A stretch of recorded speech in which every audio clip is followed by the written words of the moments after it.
She was a devoted single mom who'd finally found the happiness she was searching for. She was really into him. And they just loved each other. She wanted it to all come together. Instead, everything fell apart. She just vanished. It was a panic, like every day. I'm scared out of my mind. Something is not right. I'm like, we got to find my sister. As the search begins, every answer leads to more questions. She was keeping secrets. I didn't know what my sister was dealing with. I didn't know anything until she went missing. Ultimately, the truth would shock everyone. You start second guessing everything. The unbelievable becomes believable. It comes to reality.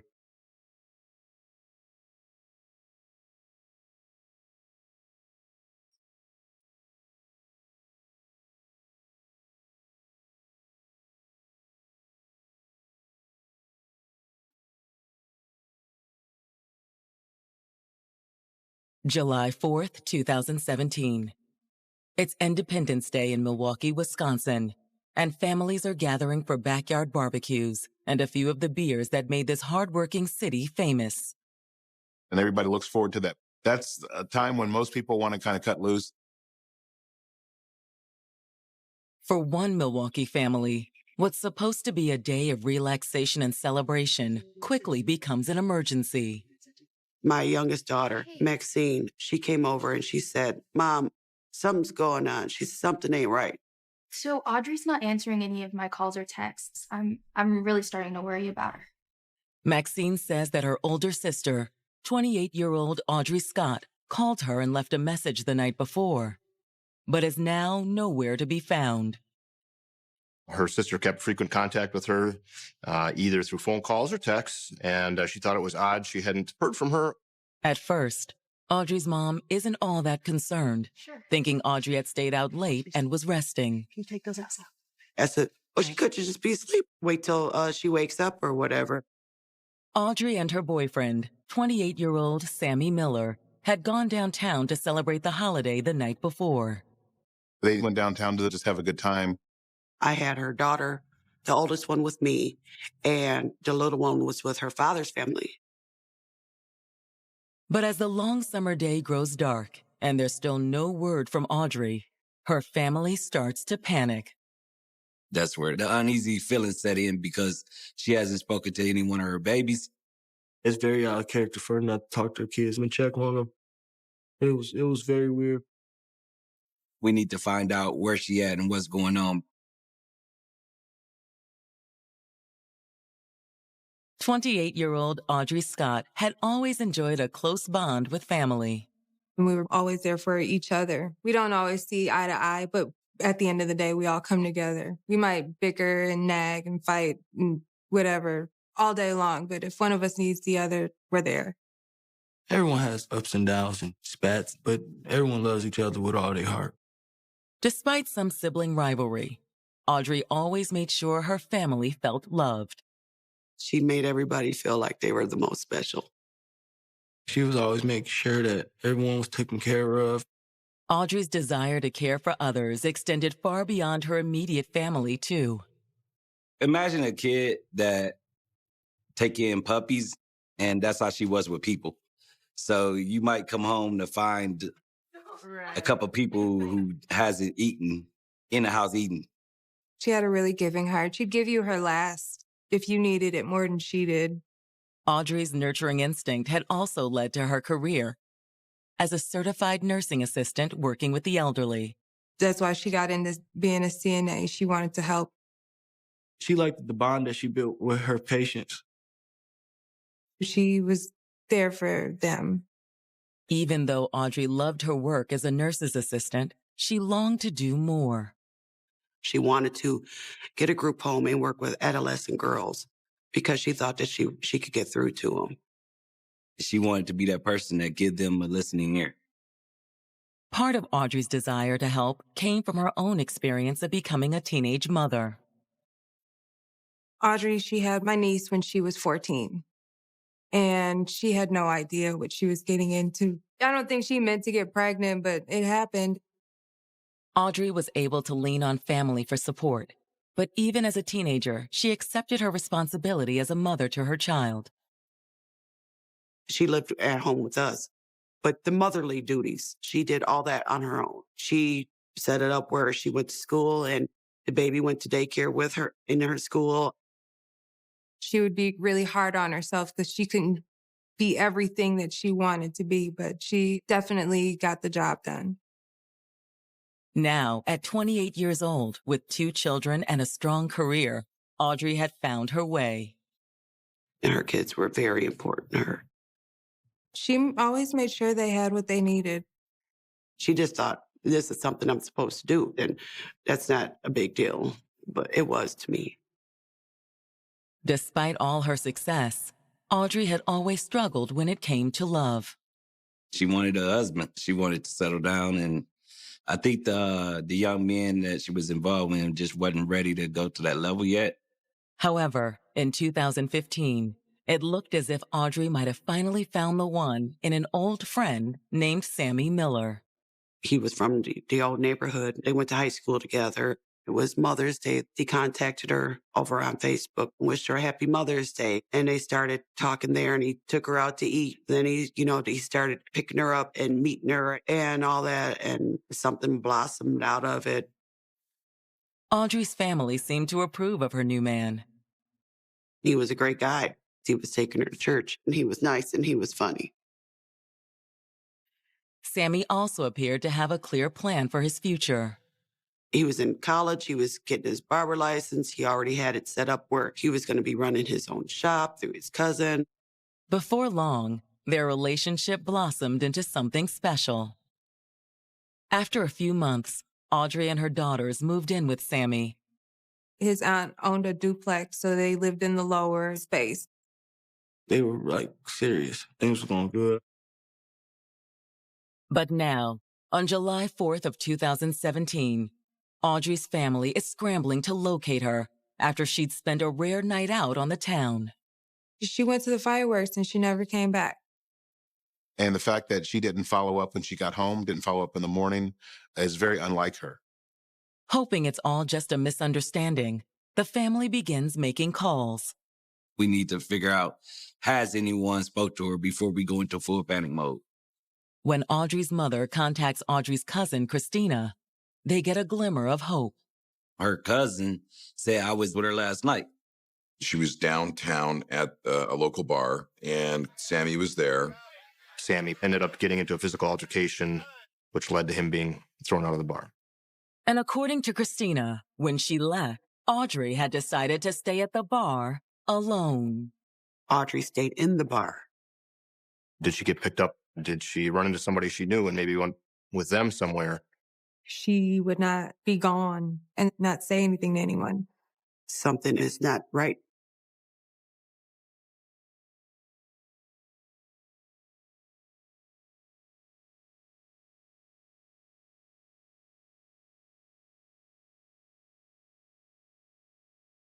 In the summer of 2017, it looked as if 28-year-old single mother Audrey Scott had finally found lasting love with 28-year-old Sammy Miller.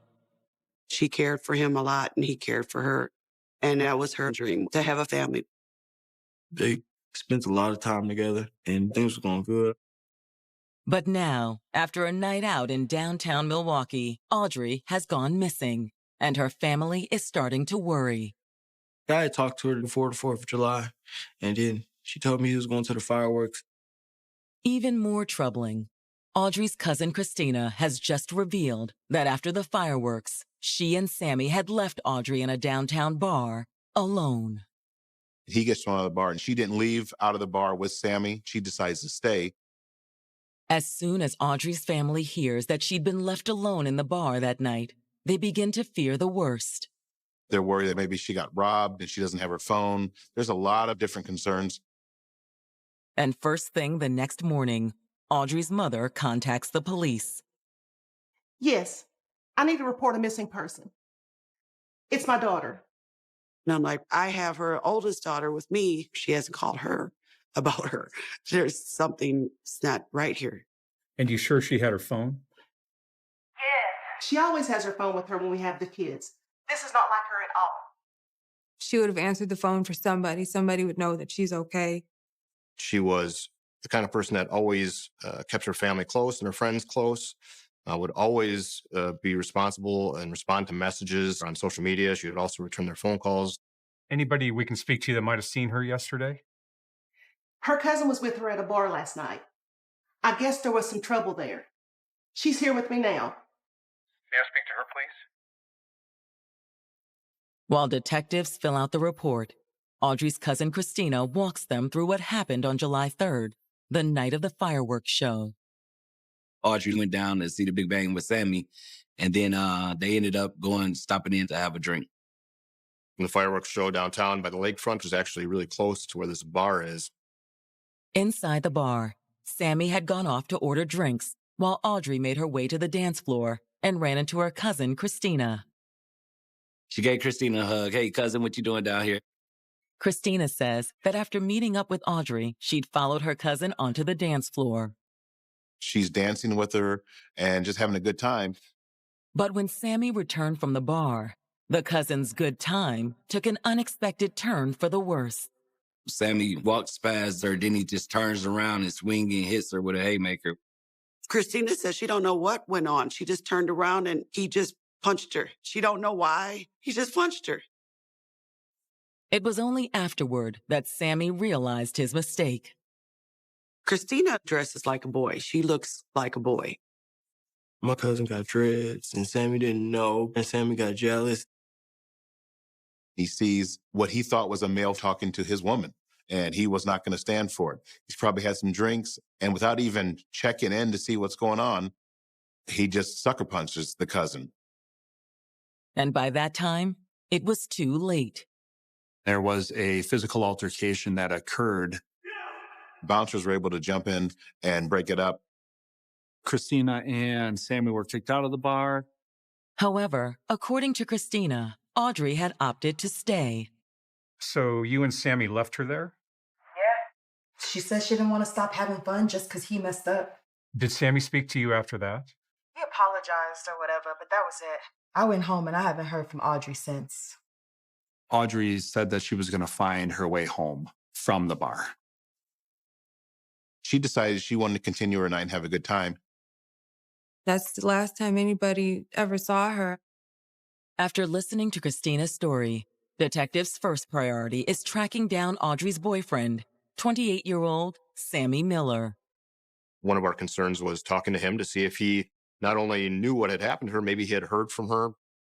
So we tried at his house at least once or twice, and we could not find him at that point. After failed attempts to reach Sammy at home, he gets word that detectives are looking for him, and he makes a call to the police station. He made contact with the police department by phone, but he was asked to come into the police station. Once in the interview room, Sammy begins by telling detectives that he has no idea where Audrey is. This isn't like her at all. I don't know where she could be. He just said he hasn't seen her since that night and she hasn't called him. He also confirms much of what Audrey's cousin Christina had already told detectives. Sammy tells us that after the fireworks show, they went to nearby bars, and he admitted that Christina and him ended up getting into a physical altercation, which led to him being thrown out of the bar. Where'd you go after that? Ran into some friends. Hitched a ride home. What time was this? Around midnight. Maybe 12:30. Anyone see you come home? My auntie. She owns the duplex where I stay. He said he ended up being dropped off back at his house and stayed there for the remainder of the night. Sammy does tell detectives that he called Audrey around 1 o'clock that morning to apologize for what he'd done, but that she wouldn't answer his calls. I know I overreacted. I just figured she was still angry, and that's why she wasn't taking my calls. Audrey was clearly angry with Sammy that night. And then he called her and she didn't answer. When asked about their relationship, Audrey's boyfriend admits they have their ups and downs, but says it's hardly anything out of the ordinary. As Sammy described it, they went through what people ordinarily go through, especially when they're in their 20s. For the moment, detectives don't have any evidence to hold Sammy or any proof that Audrey's met with foul play. After letting Sammy go, the detectives decide to do a full background check, and what they find is alarming. Sammy was no stranger to the criminal justice system. He was on probation or parole status at the time with the Department of Corrections. But it's what Sammy is on parole for that really raises a red flag.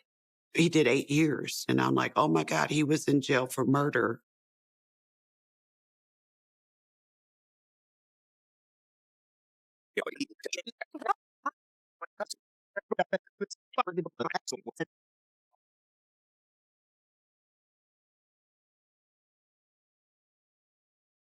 Less than 48 hours after Audrey Scott disappeared after a night out in downtown Milwaukee, detectives have some new information about Audrey's boyfriend, 28-year-old Sammy Miller.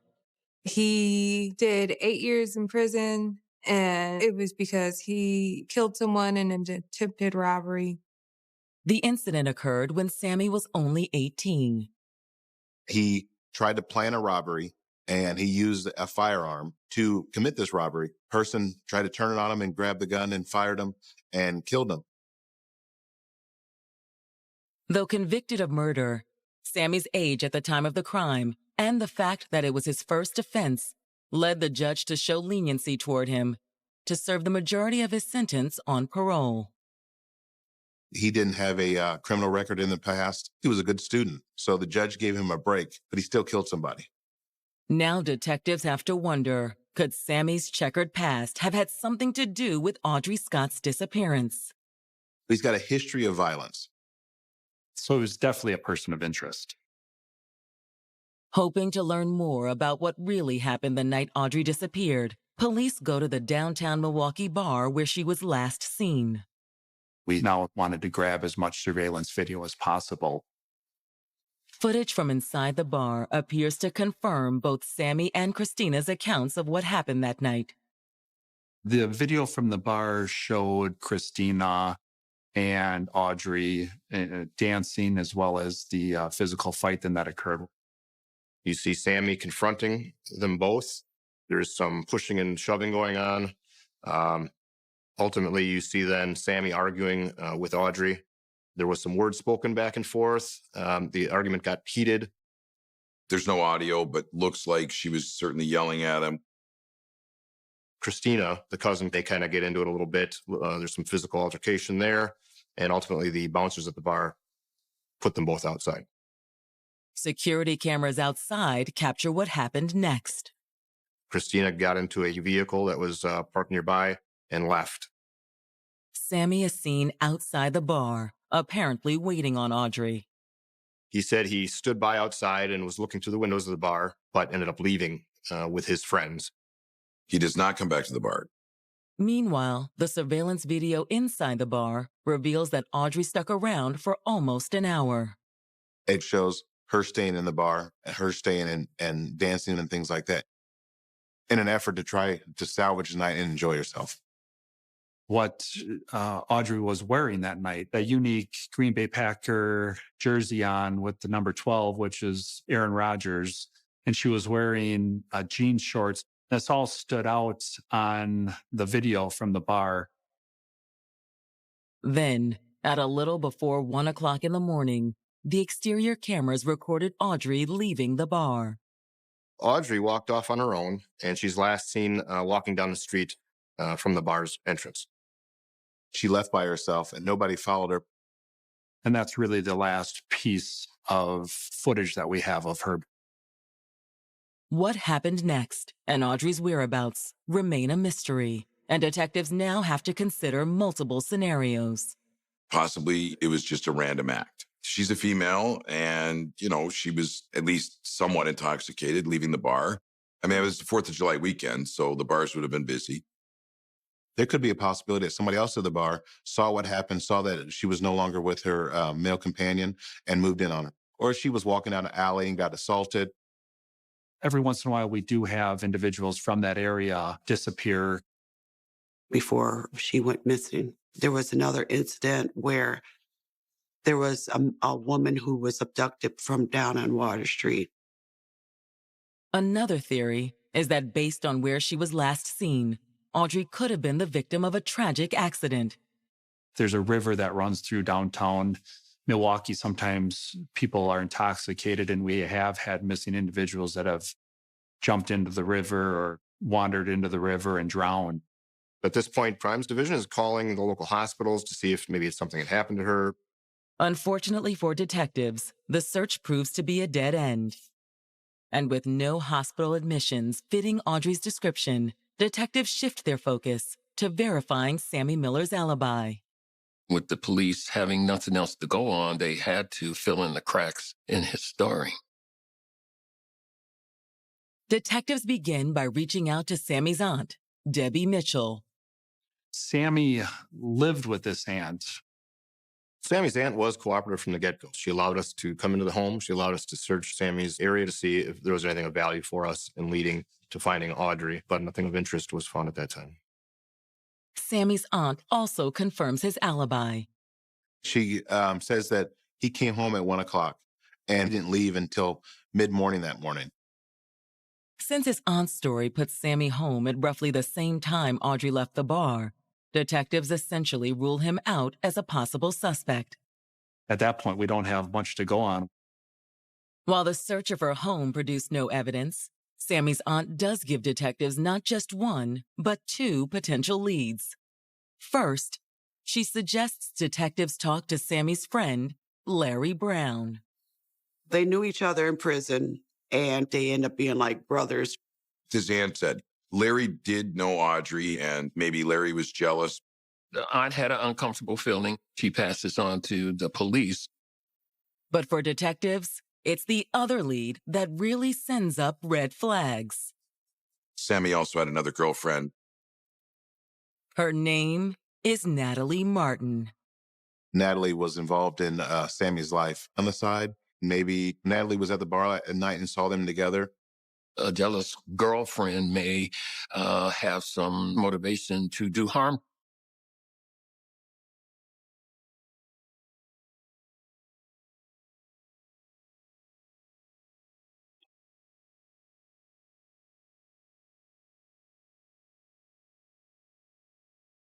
Milwaukee detectives investigating the disappearance of 28-year-old Audrey Scott have just learned her boyfriend, Sammy Miller, has been hiding something.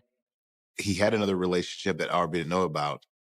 Could Sammy's secret lover, 26-year-old Natalie Martin, have something to do with Audrey's disappearance? Was she at the bar? Was she tracking Sammy? Was she a jealous type? Was she going to follow him and saw him speaking with Audrey? What exactly is her role in this situation? Brought in for questioning by detectives, Natalie admits that she and Sammy have what she describes as a casual relationship. She described it as them being friends, but that they also had sexual relations with each other. In fact, Natalie says she had spent time with Sammy just hours before Audrey disappeared. She stated that Sammy dropped her off at her residence prior to going out that evening. Asked whether she followed Sammy downtown that evening, Natalie says she spent the night at home. Although she does admit to texting Sammy several times over the course of the evening. She had reached out to Sammy several times. He hadn't responded. She stated that was odd for him, that when they would communicate, Sammy and her, he would almost get back with her by text or by phone call immediately. Natalie's obvious frustration at being unable to reach Sammy raises detectives' suspicions. That would be another motive to get rid of Audrey. However, when detectives follow up on her alibi, they have little choice but to rule her out. Her mother saw her, spent the evening with her, and they confirmed that she was at the house. Kind of takes out the possibility that Natalie was involved. Detectives move on to the other person Sammy's aunt had mentioned, his friend, Larry Brown. Larry and Sammy Miller were in prison together, and they had worked together in that prison and formed a friendship while they were there. Despite their friendship, Sammy's aunt suspected that Larry'd had his eye on Audrey. These were people that all kind of knew each other and hung out together. So it wasn't far-fetched for them to be considered potentially to be in a relationship or to be having an affair or to be involved at some level. Or was it possible Larry had made advances and Audrey turned him down? When detectives bring Larry in for questioning, the ex-con swears he'd never betray his friend Sammy. Larry Brown describes the relationships like brothers. No. He also denies having any feelings for Audrey.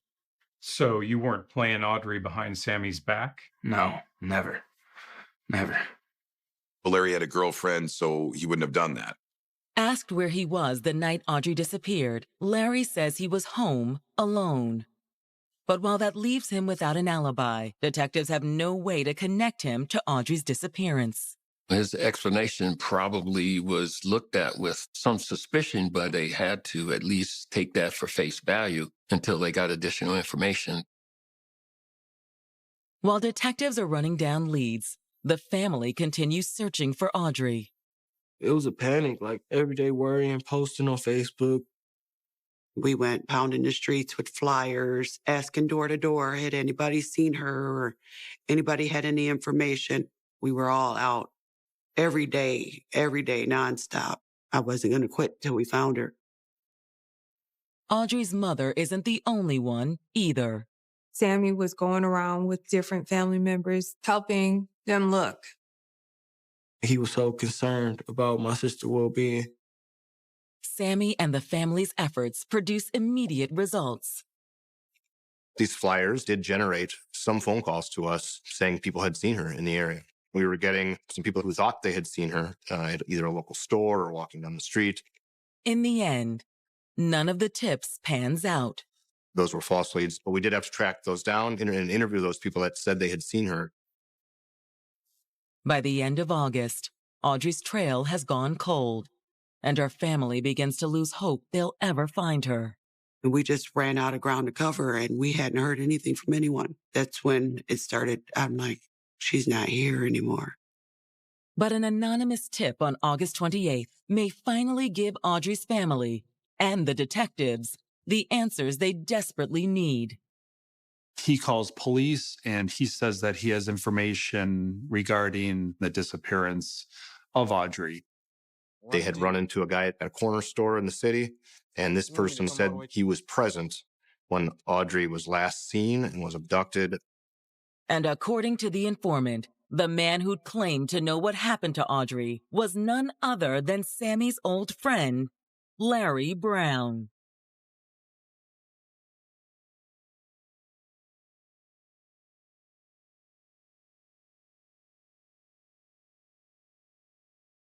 Le- 28-year-old mother of two, Audrey Scott, has been missing for almost 2 months when Milwaukee investigators get a critical break in the case. Detective Bell. They got a tip from somebody to go talk to Larry Brown. We immediately decided to get Larry, bring him down to the interrogation room, and we started talking to him.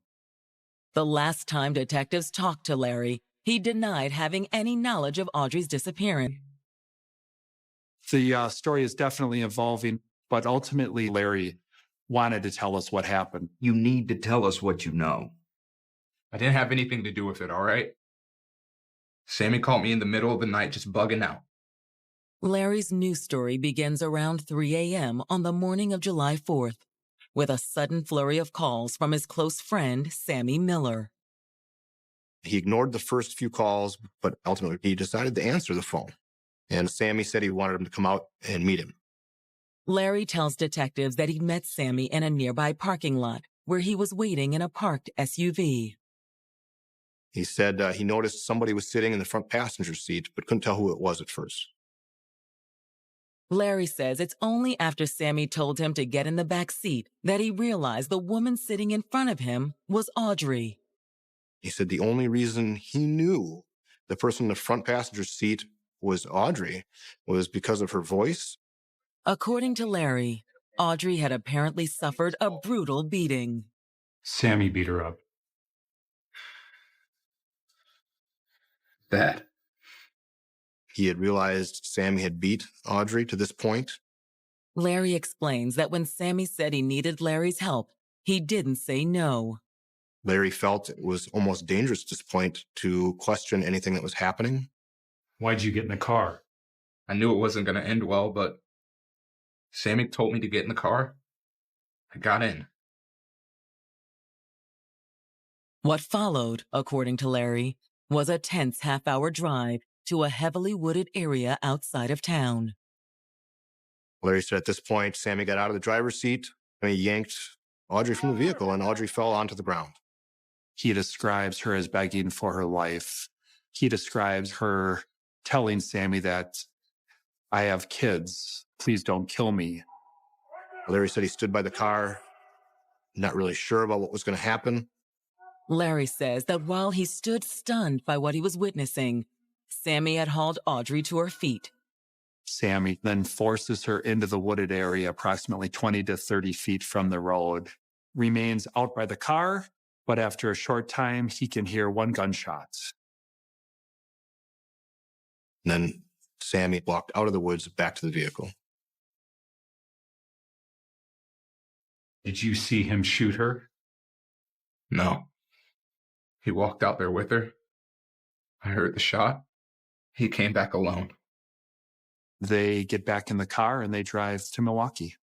Once again, according to Larry, they rode in silence. At this point, Larry's describing to us a situation where he may be the hostage in the situation. Did he threaten you? He had the gun in his hand the whole way back. What do you think? Larry admits to helping Sammy clean that car, which has blood in it. It's a damning story, if it's true. Unfortunately, we're lied to all the time as detectives, but we didn't have any other choice but to follow up on this and to believe him at that point. Can you help us find her body? Yeah, I can take you there. We were hoping to find her alive, but if this is truthful, our concern is finding her. We want to give closure to the family and let her know that we had found her. So Detective Bell and I put Larry in a squad car. And he starts directing us to the area that he believes Audrey was killed by Sammy. Larry points them in the same direction where Sammy took Audrey, and the detectives head into the woods. Detectives search for an hour and a half, but are unable to locate Audrey's remains.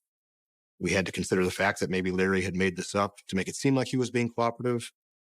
But then, just as they are on the verge of giving up, one of the detectives spots something. I looked down to my left. I saw a Packer jersey, and the last thing Audrey was seen in was a number 12 Packer jersey. After 2 months of uncertainty, it looks as if the missing woman has finally been found.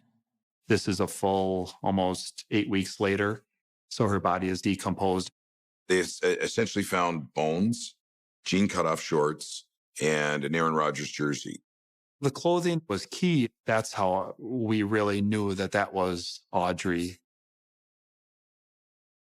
Now detectives face the grim task of informing her family.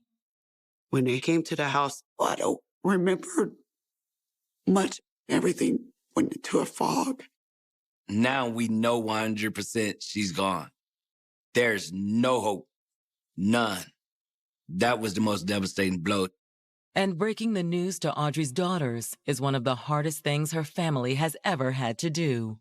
Nobody wanted to tell the baby. It was the saddest thing. How do you tell a 7-year-old that her mom is not coming home? The next day, when autopsy results return, they appear to match Larry's description of how Audrey died. The medical examiner determined that there was a hole that appeared to be in the sternum area of the jersey and a corresponding hole to the sternum area of Audrey. Without the bullet caliber or murder weapon, would Larry Brown's story be enough to convince a jury that Sammy is Audrey's killer? If this was Sammy Miller's plan to kill Audrey, to drive her out in the middle of nowhere, to hide that evidence, to hide the body, why do you bring along an eyewitness that you don't need? What detectives need is a witness who can back up Larry's version of events, and they're pretty sure they know where to find one. They're going to go back to Sammy's aunt A lot of times when we're doing these investigations, when you're able to confront people, once it becomes apparent they're being drawn into a homicide investigation, they become a little more forthcoming. The dominoes start to fall.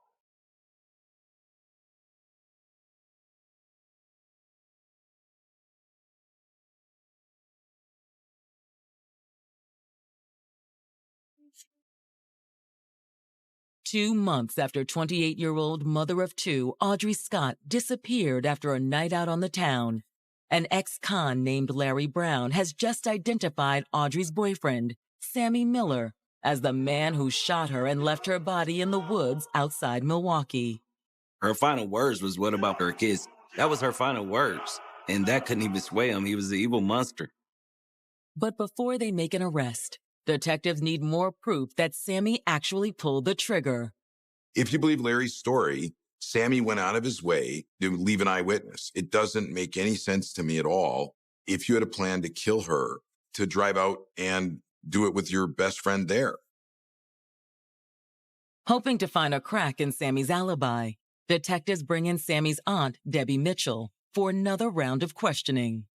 I don't know what else I can really tell you. Initially, the aunt does want to try to cover for Sammy, which isn't uncommon in these investigations.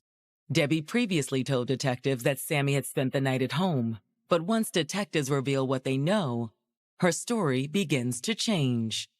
We found her body.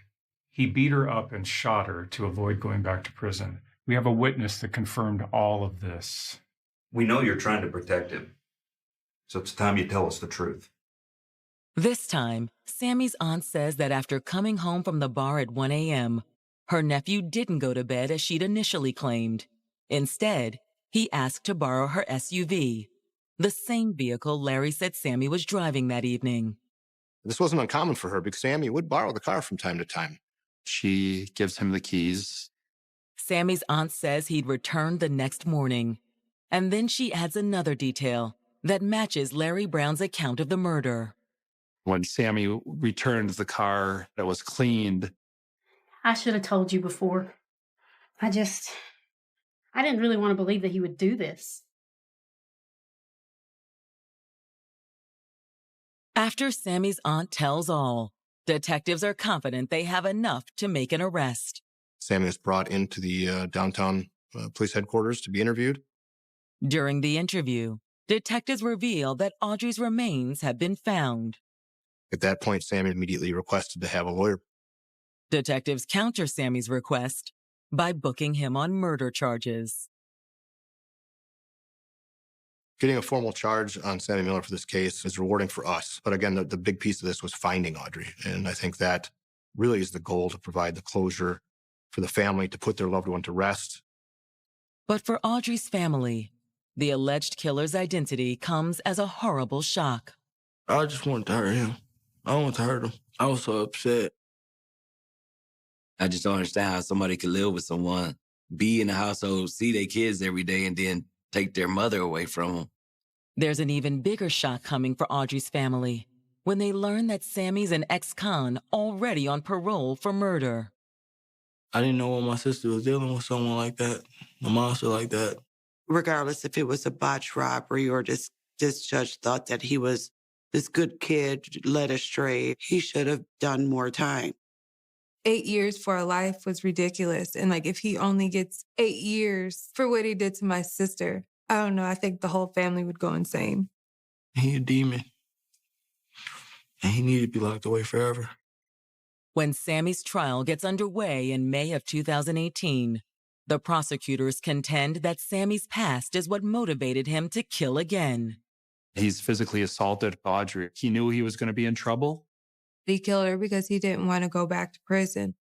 Prosecutors believe they have plenty of evidence to do just that, starting with the testimony of Sammy's friend Larry Brown and his aunt Debbie Mitchell. Without all their testimony, it was going to be hard to prove this case. Prosecutors assert that after returning home from the bar, Sammy had driven his aunt's SUV over to where Audrey was staying and lured her outside. There is a physical confrontation where Sammy assaults her very badly. At that point, Sammy panicked and contacted his friend, Larry Brown. Larry's version supported the narrative that the state wanted to prove to a jury. But if Sammy had hoped to avoid prison by killing Audrey, his plan had gone horribly awry. Sammy Miller was convicted of first-degree intentional homicide. He received life in prison without the possibility of parole. While Audrey's family is relieved that he will never again see the light of day, they're not prepared to call it justice. Instead, they consider Audrey's death just the opposite. You give this guy a reset at life only after 8 years, and my loved one life is gone. He should have done more time. Had he been given a tighter sentence, he wouldn't have been out to take my daughter away from me. He just took a piece of us, each and every one of us, and then we have to sit there and we have to look at our daughters and see the pain in their face. There's a chamber of my heart that's missing. I miss her. Probably miss her forever.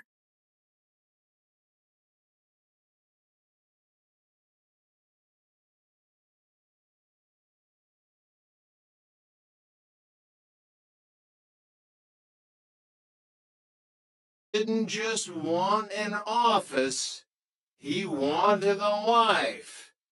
He befriended Phil's wife, Bonnie, and proposed a partnership.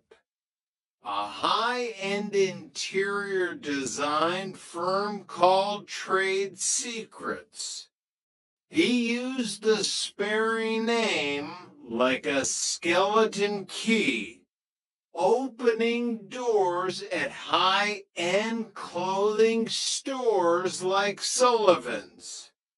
He ran up an $8,000 bill for dapper suits and then, with the practiced ease of a professional, he simply stopped paying. But the office in Bloomington was just a facade. Rankle was leading a life of dizzying complexity. He had a wife and a young son in Vincennes, Indiana. To them, he was a hard-working consultant.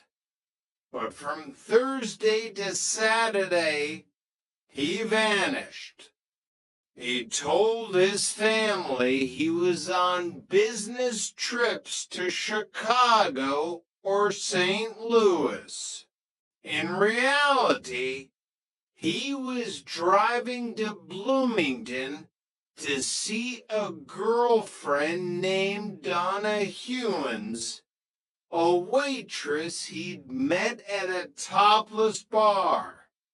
And between those two lives, in the spaces between the highway mile markers, he was becoming something else entirely. Chapter 5, The First Note, November 11, 2002, Louisville, Kentucky. The man walked into the grocery store. He wasn't looking for milk or bread. He was looking for the bank kiosk nestled near the produce section. He wore a fishing hat-a-boonie hat and a fake mustache that looked just real enough under the flickering fluorescent lights. He approached the teller and handed over a note. It was typed, clean, and terrifyingly professional. This is a hold-up. I have a gun. Be calm. Both drawers. Be quiet. Go home alive. There was no shouting. No waving of a weapon. Just the cold, clinical efficiency of a man who viewed bank robbery as a business transaction. He walked out with $6,000. By the time the police arrived, he was gone, merged into the flow of traffic on the interstate. Detective Larry Duncan of the Louisville Metro Police took the case. He'd been chasing robbers for 11 years, but this one felt different. The note was to clean. No fingerprints. No DNA. Within 5 months, there were for more robberies. Then 10, then 20. The robber was hitting banks inside grocery stores, places with high foot traffic, easy exits, and a sense of suburban security that made people let their guard down. And he always stayed near the interstates. Duncan began to map the hits. Indianapolis, Louisville, Cincinnati. The points on the map formed a triangle of greed. I think the guy I'm looking for is doing the exact same thing I'm doing. Duncan mused, staring at his computer screen late one night. He's looking at maps. He's tongue calculating distances. He's choosing his targets based on how fast he can get back to the highway. He gave the ghost a name, the Interstate Bank Mart Bandit, IBM for short. Chapter 6, The Duality of the Sociopath. Back in Vincennes, David Brankel was playing the role of the gift from God. He had met Alan and Becky Logan, owners of a local pet store. They wanted to build a massive family entertainment complex called Logan's Great Escape. Brankel presented himself as a high-powered developer from the Vanguard Capital Marketing Group. Maybe this was God's gift to us, Becky Logan thought. Brankel sat at their kitchen table, spreading out elaborate brochures and contracts. He demanded a $3,500 retainer and $500 a month. He even brought his young son, Michael, to the meetings. He'd have the boy hand over the invoices. Who could suspect a man who brought his child to work? But the money from the Logans wasn't enough to support the lifestyle Brankel craved. He needed the suits. He needed the BMW. He needed the thrill of the take. Donna, his girlfriend in Bloomington, eventually found out. They were watching a movie about a bank robber when David turned to her. What would you think of me if I told you this is what I do for a living? He asked. I would still love you, she replied. And just like that, Donna became his getaway driver, the Bonnie to his Clyde, the woman in the black BMW who waited with the engine idling while David stepped into the grocery store to work. Branko wasn't just robbing banks. He was robbing everyone he touched. He was a man with no conscience, a man who could look a friend in the eye and steal their retirement savings, then go home and tuck his son into bed. Part 3. The Collision of Two Worlds. Chapter 7. The Doctor Returns. While the IBM bandit was terrorizing the Midwest, Gerald Barnbaum was proving that a prison sentence was nothing more than an intermission. After serving 18 months of his 3-year sentence, Barnbaum was released. He didn't go back to Chicago. He didn't look for honest work. He walked straight back into a lab coat. In 1996, a woman named Lisa Roberts met a man she believed was the catch of a lifetime, Dr. Gerald Barnes. It was very romantic. Lisa would later recall flowers, evenings out, concerts. He turned me right off her feet. Barnbaum was now earning a 6-figure salary as a medical director for a Los Angeles clinic. He and Lisa married. They planned a future. They talked about having children. Every morning, she watched him put on his stethoscope and head out to save lives. But the past is a persistent hunter.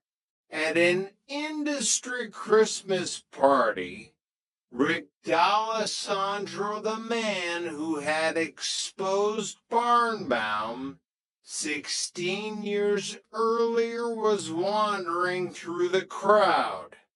He looked at a man's lapel. The sticky tag read, "Hi, I'm Dr. Barnes." Rick froze. He knew that face. He knew that voice. "Hi, Rick. How you doing?" Barnbaum said, his voice dripping with an eerie, unearned familiarity. "Well, Gerald," Rick replied, his voice cold. "I'm not doing too well because you're doing the same thing you did back in the 70s. Barnbaum didn't flinch. He didn't run. He simply smiled. "Well, you know, this is all just a big mistake. I can go home and get all the information I need to prove it." He walked out of the party and vanished. But this time, the FBI was watching. Special Agent Marie Konjovsky took the lead. She discovered something horrifying. Barnbaum hadn't just been practicing medicine. He had been performing physicals for over 100 FBI agents and applicants. The very people tasked with catching frauds had been stripped to their underwear and examined by a man whose only medical training came from community theater and prison correspondence courses. When the FBI finally moved in, Lisa Roberts' world collapsed. I didn't know his real name, she sobbed. I didn't know his real age. Who had I let share my bed? Who had I trusted? Barnbaum was sentenced to 12.5 years. The judge looked at the 62-year-old man, who was now claiming to be dying of cancer and diabetes, and saw through the final act. I'm convinced that if I were to set you free, the judge said, there is a 100% chance you would do this again. Chapter 8, Operation Intercept. In the Midwest, Detective Larry Duncan was reaching his breaking point. The IBM bandit had hit 30 for Banks. He had taken over $130,000. He was making the police look like amateurs. Duncan decided to gamble. He launched Operation Intercept. He identified 5 banks that fit the bandit's pattern. He placed undercover detectives inside as tellers. He flooded the interstates with 1,200 officers on standby. On September 6, 2003, the call came over the radio.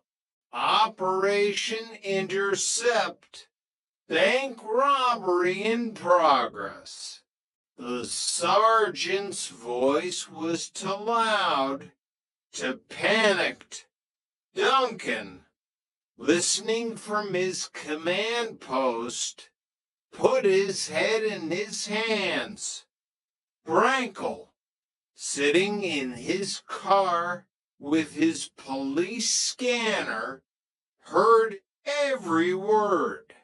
You're blowing it, Duncan, the detective whispered to himself. You're blowing it. Brankel didn't take the interstate. He took the back roads, the winding county lines that weren't on the grid. He slipped through the noose like smoke. For a week, Duncan waited, but the BMW didn't reappear. We've missed our chance, Duncan told his commander. He's gone. But Brankel, fueled by the adrenaline of the escape, grew arrogant. On December 29, 2003, he was driving his black BMW through Bloomington at 100 miles an hour. He cut off a car nearly sending it into oncoming traffic. The driver of that car was a detective named Kevin Hill. They pulled him over. Brankel wouldn't show his hands. He had a gun tucked under his leg. "Show me your hands." Hill screamed, his own weapon drawn. "We're okay," Brankel said, a terrifyingly calm smile on his face. He floored it. The chase that followed was a blur of steel and screaming tires. Brankel outran the police again, but he left behind a vital clue: his wallet. The police went to the address on the license. They found the BMW. They found Brankel's son in the car, abandoned by a father who cared more about his own skin than his child's safety. Brankel ran on foot. He tripped over a curb in an apartment complex and fell into the grass. As the handcuffs clicked shut, he looked at the officer. "I'm the one you're looking for," he said. "I'm the IBM Bandit. Part 4, The Trial of the Pretenders. Chapter 9, The 6-Hour Confession." The Knox County Jail felt smaller than it actually was that night in late December. Inside the interrogation room, the air was stagnant, smelling of industrial cleaner and cheap coffee. David Brankel sat across from Detective Larry Duncan, the man who had been chasing a shadow for nearly 2 years. Duncan extended his hand. To his surprise, Brankel didn't just shake it. He moved forward as if you were going to hug him. It broke the ice. Duncan would later remark, "I realized at that moment we were going to talk, and we were going to be there for a long, long time." For the next 6 hours, Brankel unspooled a narrative that was as much a performance as it was a confession. He spoke with a terrifying lucidity about his first robbery. He detailed Donna's growing involvement, how a waitress from a topless bar became his getaway driver, fueled by a distorted sense of love and loyalty. He tried to justify the madness. He claimed he was becoming estranged from his wife. He whispered that he was afraid of losing his son. Every robbery, in his mind, was a move to secure a future that was already crumbling under the weight of his own lies. He spoke about his mother, how she told him he couldn't even mow the lawn right. He wanted to be the most successful bank robber in history just to prove her wrong. He was a sociopath in a tailored suit, weeping for his own misfortune, while the families he had terrified were left with the scars of his threats. Chapter 10: The Bureau's Blind Spot.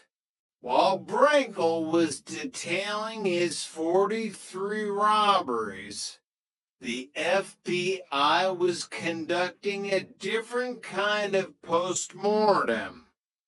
The embarrassment was profound. Over 100 agents and applicants had been examined by Gerald Barnbaum. The FBI had a contract with that clinic. Agent Marie Konjovsky explained, her voice tight with the memory of the breach. Employment physicals, pre-employment exams. He saw them all. The imposter had touched the very heart of federal law enforcement.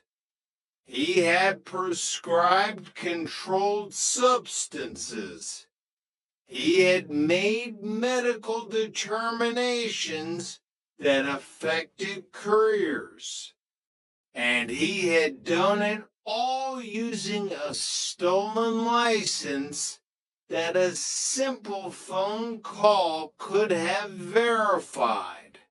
The clinic that employed him, Executive Health Group, was the next to fall. Chapter 11: The $9 million Fallout.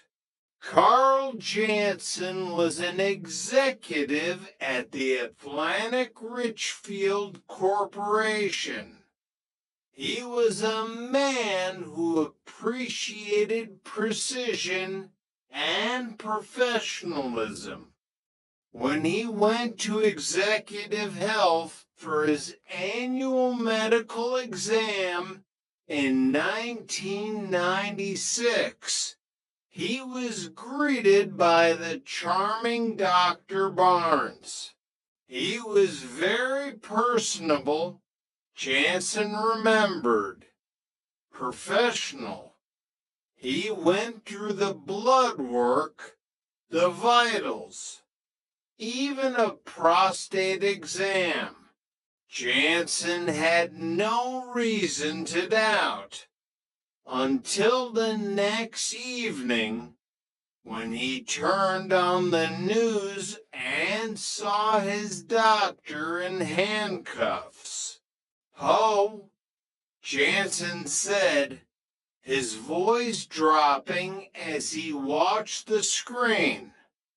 "What in the world is going on?" The betrayal felt physical. He had allowed an imposter, a man with no medical training, to perform invasive procedures on him.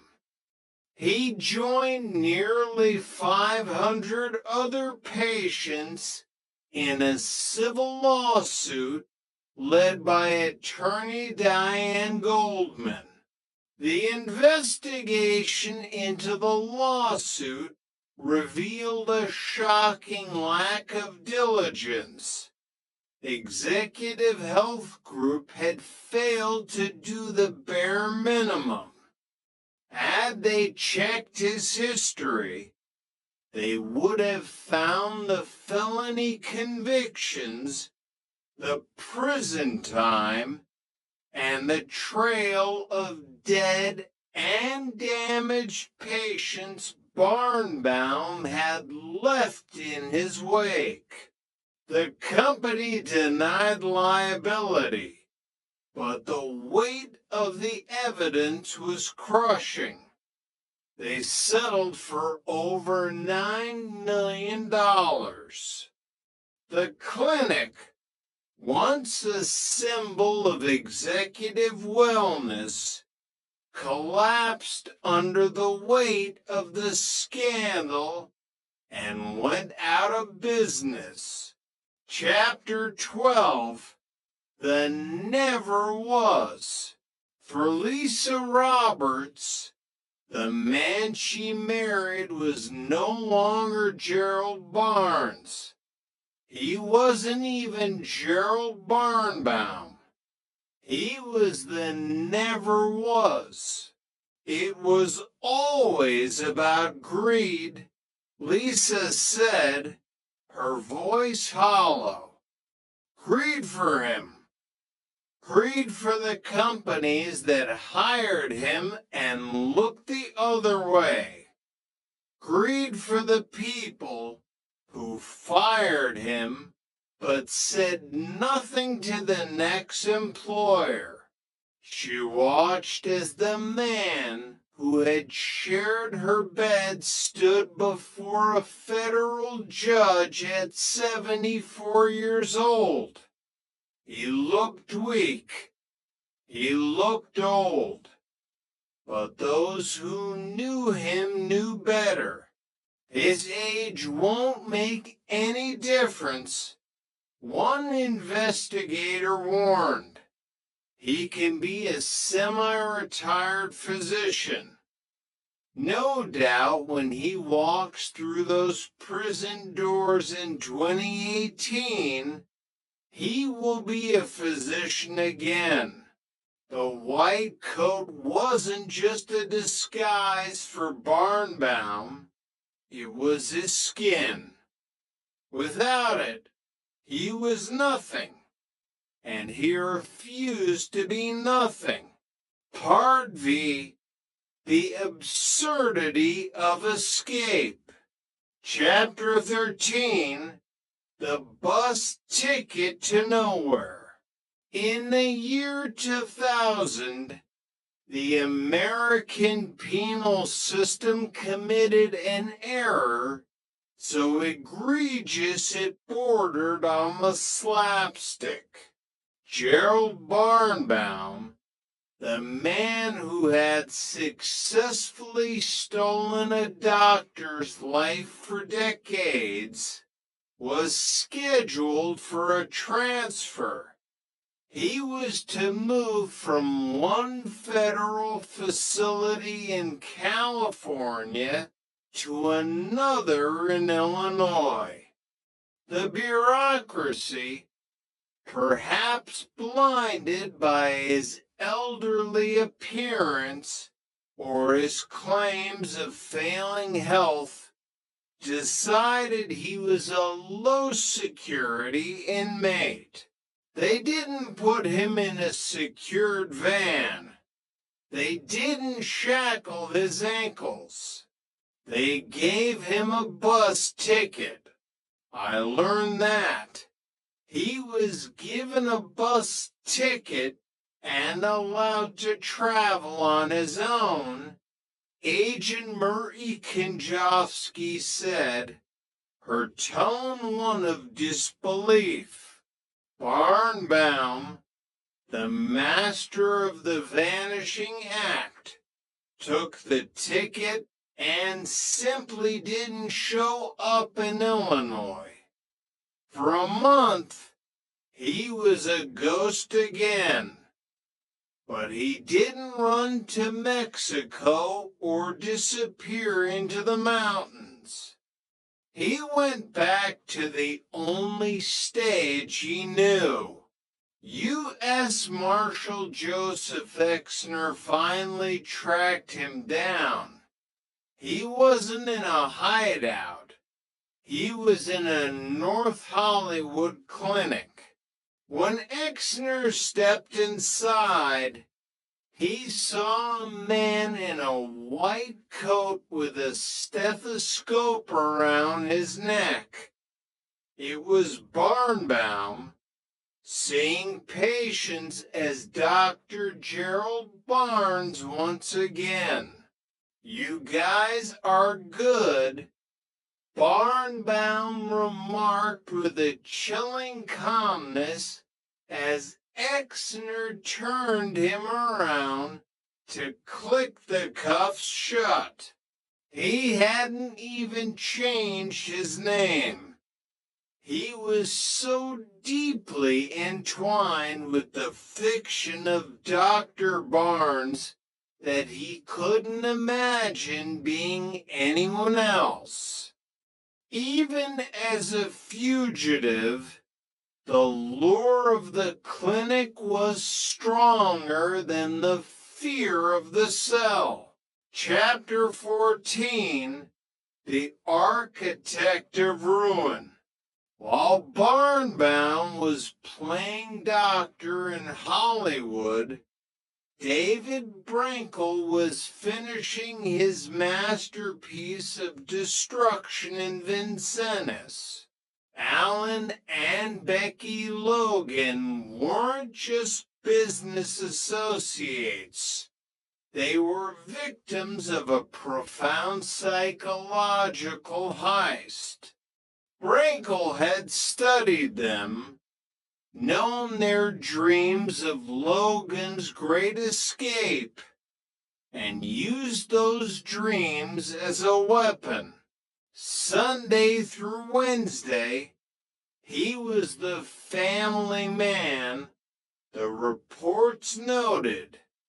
He would sit in their living room, play with his son Michael, and talk about timetables and Vanguard Capital. But it was all a house of cards.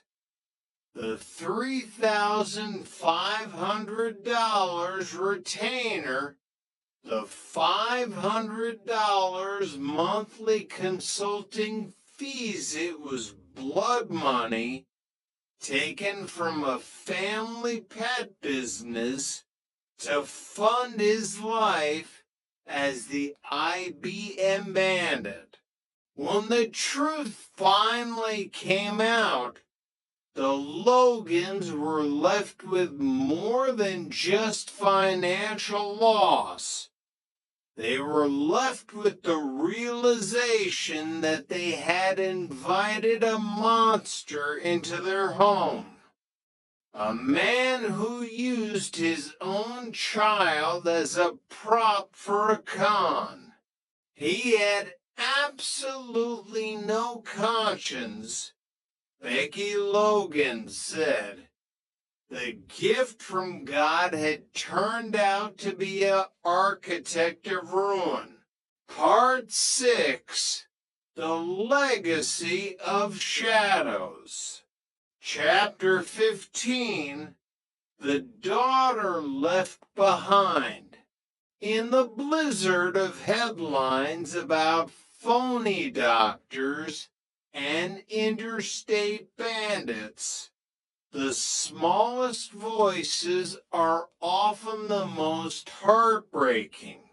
Jill Mackenzie was only 4 years old when her father, John, died on a kitchen floor with a useless prescription in his hand.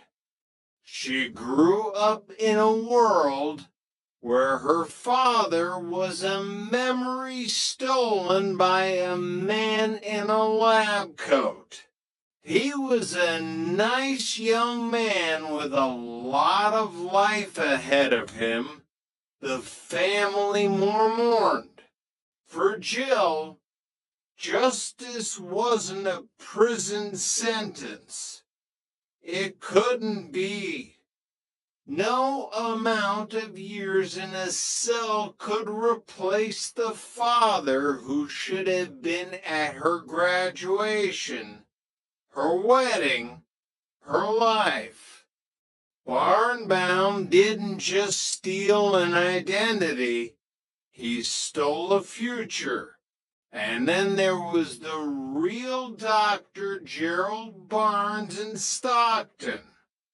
For 37 years, He had practiced orthopedic surgery with honor. Now, his name was forever linked to a killer and a fraud. It almost gets to the point that you become calloused, the real Dr. Barnes admitted. He had changed his driver's license multiple times, dealt with stolen accounts, and lived in the shadow of a man who looked nothing like him, but sounded exactly like the doctor he was supposed to be. Chapter 16, The Perpetual Pretender. In May of 2004, Gerald Barnbaum stood before a judge one last time. 10 more years were added to his sentence for his escape and continued fraud.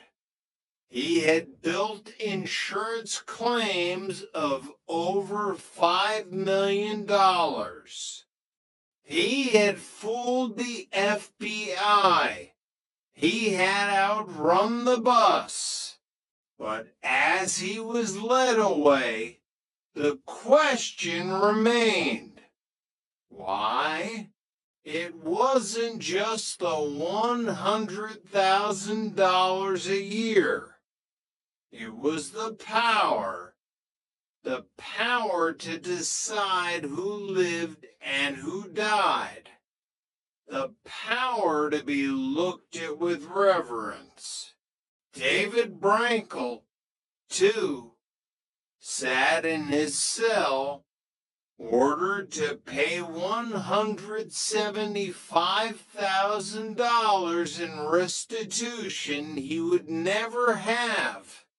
He still claimed he did legitimate work for the Logans. He still blamed his mother. He still saw himself as the hero of a story that ended in a crash.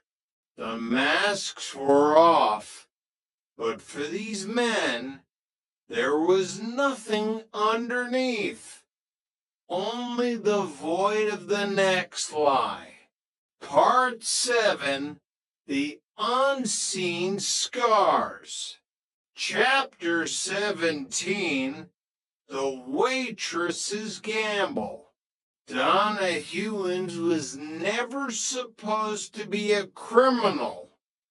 She was a woman who had spent too many nights under the neon lights of a topless bar, serving drinks to men who looked right through her. When David Brankel walked in, he was the first man who truly saw her, or so she thought. He was the entrepreneur. He spoke of millions, of architecture, of a world far removed from the sticky floors of the Bloomington nightlife. When he finally confessed his true profession, Donna didn't flinch. In her distorted reality, David wasn't a thief. He was a provider. He was the man who promised her a way out. She became his shadow. Sitting in the BMW, her hands gripping the steering wheel, she would watch the entrance of the grocery store. Every minute he was inside was an eternity. When he stepped out, Booney had pulled low. She didn't see the IBM Bandit. She saw her future. Her reward was not the fortune he promised, but a sentence of house arrest and 5 years of probation. She was left in a quiet house, the silence echoing with the realization that she had risked everything for a man who didn't even know who he was. Chapter 18, The Recovery of Trust. For the FBI agents who had been examined by Barnbaum, the betrayal was institutional. These were men and women trained to detect deception. If they had been vulnerable in the most literal sense, the internal memos at the Bureau were scorching. How had a convicted felon, a man who had already served time for medical fraud, managed to land a government contract? The fallout led to a total overhaul of medical vetting procedures. But for the agents, the damage was psychological. Every physical exam they had since was tainted by a flicker of doubt. They looked at the diplomas on the wall and wondered if they were just more stage props. Trust, once broken, is rarely healed by a memo. Chapter 19, The Price of Silence.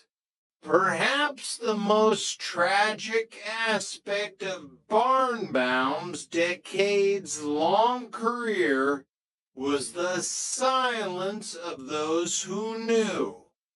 There were medical companies that had fired him for discrepancies, but failed to report him to the board. There were colleagues who sensed something was off, but stayed quiet to avoid the hassle. Follow the money, Lisa Roberts had said. Companies chose to quietly settle their problems rather than expose themselves to liability.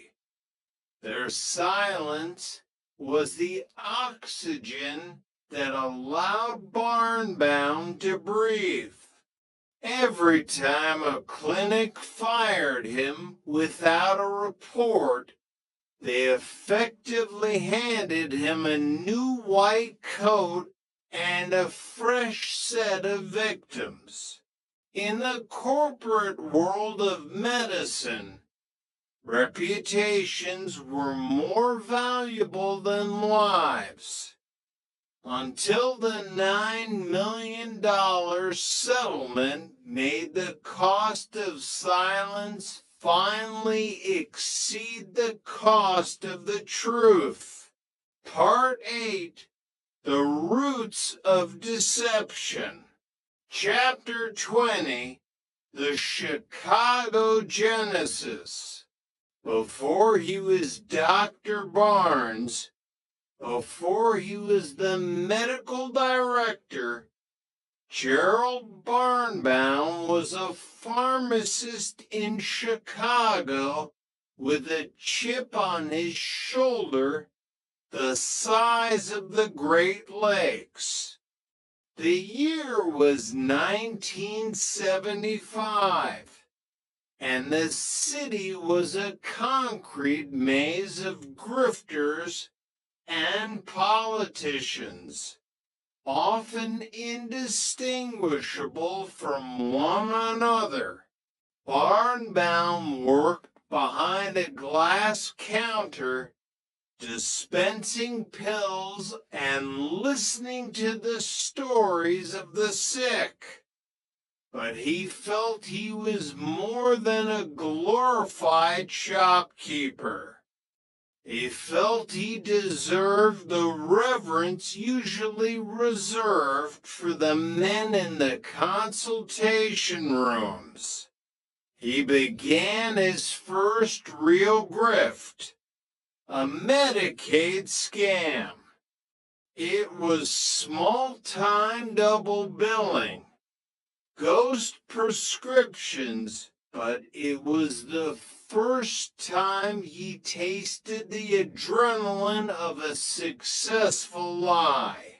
He was caught, of course. A jury acquitted him, but the medical board was less forgiving. They stripped him of his pharmacy license. Most men would have taken that as a final warning. Barnbound took it as a challenge. If they wouldn't let him be a pharmacist, he would simply become the man who told the pharmacist what to do. He moved to California not to hide, but to debut. Chicago had been his rehearsal. The West Coast would be his grand opening. Chapter 21 hit number 29, June 2003, Lexington, Kentucky. The heat was thick enough to taste as David Brankel pulled the black BMW into the parking lot of a major grocery store. This was his 29th performance. By now, the routine was mechanical. He adjusted the boonie hat, checked the fake mustache in the rearview mirror, and felt the weight of the demand note in his pocket. Inside, the surveillance cameras were whirring.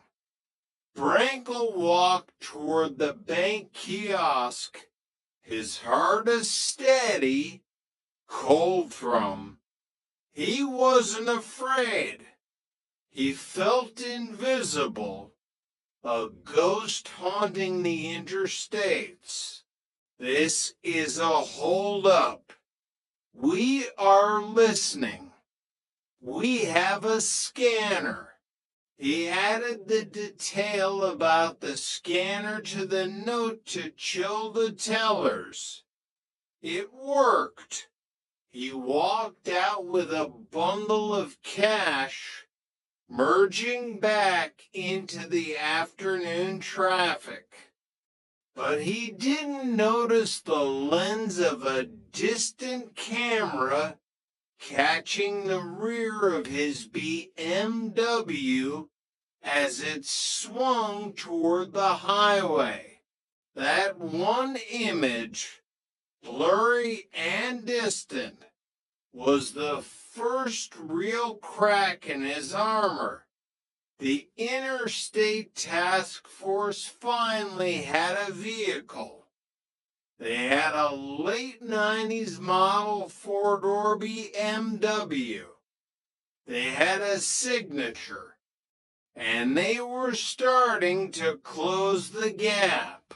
Chapter 22, The Ghost of the Great Escape. In Vincennes, the blueprints for Logan's great escape were gathering dust on Alan and Becky Logan's dining table. What had once been a symbol of hope of family entertainment complex that would define their legacy was now a bitter reminder of the man who had sat at that very table and laughed with their son. He claims he did legitimate work, Allen muttered, staring at the useless timetables Brankel had provided. Legitimate work for $5,500. The financial loss stung, but the betrayal was deeper. Becky couldn't look at Michael without thinking of how David had used the boy as a human shield of normalcy. He'd had Michael hand over the fraudulent invoices, turning a child's innocence into a tool of the con. The Logans were hard-working people, the kind who gave the shirts off their backs. Brankel hadn't just stolen their money. He had stolen their faith in the basic goodness of their neighbors. The Great Escape remained a dream, unbuilt, while the man who promised it sat in a cell, still claiming he was the victim. Chapter 23, The Correspondent Surgeon. While Barnbaum was behind bars in the mid-'80s, serving his first 3-year stretch, he didn't spend his time in the weight room or the yard. He spent it in the library. He enrolled in medical correspondence courses. He studied not to heal, but to perfect his vocabulary. He learned the specific way a surgeon speaks to a nurse, the subtle cadence of authority used when describing a symptom. He wasn't learning medicine, he was learning the script.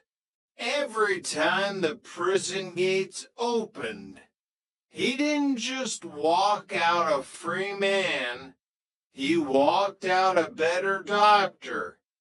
He refined his portrayal of Dr. Barnes with every incarceration. He viewed the prison system as a taxpayer-funded acting workshop where he could sharpen his character for the next season of fraud. He wasn't a man who had lost his way. He was a man who had found his calling in the most perverse way possible. As a lifelong understudy to a man he had never met, living a life he had never earned. Part 9, The Highwayman's Ledger. Chapter 24, The Anatomy of a Grocery Store Hit. The 35th hit was supposed to be his masterpiece. David Brankel sat in the black BMW, the engine purring like a satisfied cat, as he stared at the U.S. Bank sign inside the Louisville supermarket. It was September 6, 2003. The task force called it Operation Intercept. But to Brankel, it was just another day at the office. He had his scanner tuned to the local police frequencies, the crackle of the radio a comforting white noise. He stepped into the store. Booney had tilted just right. He walked past the aisles of cereal and soda, a shadow moving through a world of domesticity. I have a gun. Be calm, the note read, as he walked back to the car with the cash. The radio exploded. Operation Intercept. Bank robbery in progress. The sergeant's voice was filled with a frantic, unpolished urgency. Brankle smiled. They were looking for him on the interstates. They were closing the ramps, setting up roadblocks for a man who knew every back road in Kentucky. He drove slowly, observing the chaos from the periphery. He watched the flashing blue lights heading toward the highway while he slipped through a residential neighborhood. He felt untouchable. He felt like he was playing a game of chess against opponents who didn't even know the rules. But arrogance is the precursor to the fall. He didn't realize that Larry Duncan wasn't just watching the roads. He was building a psychological profile. The net wasn't just made of squad cars. It was made of data. Chapter 25. The Vetting Vacuum. How does a man with a prison record longer than a CVS receipt get hired to perform physicals on FBI agents? The answer lay in the vetting vacuum. In the mid-90s, the medical industry was undergoing a massive shift toward managed care. High-volume clinics like Executive Health Group were desperate for doctors who could handle 30 patients a day without complaining. They wanted efficiency over excellence. When Dr. Gerald Barnes applied, he presented an impeccable set of credentials.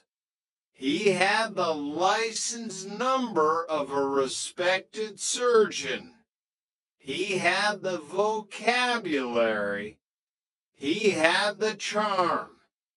The HR department, buried under a mountain of paperwork, performed a cursory check. They saw the name was active. They saw the license was in good standing.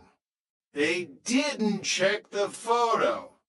The real Dr. Barnes in Stockton had a photo on file with the medical board, but the clinics didn't bother to request it.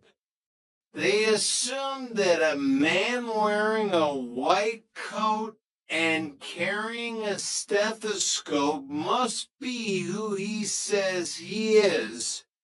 It was a failure of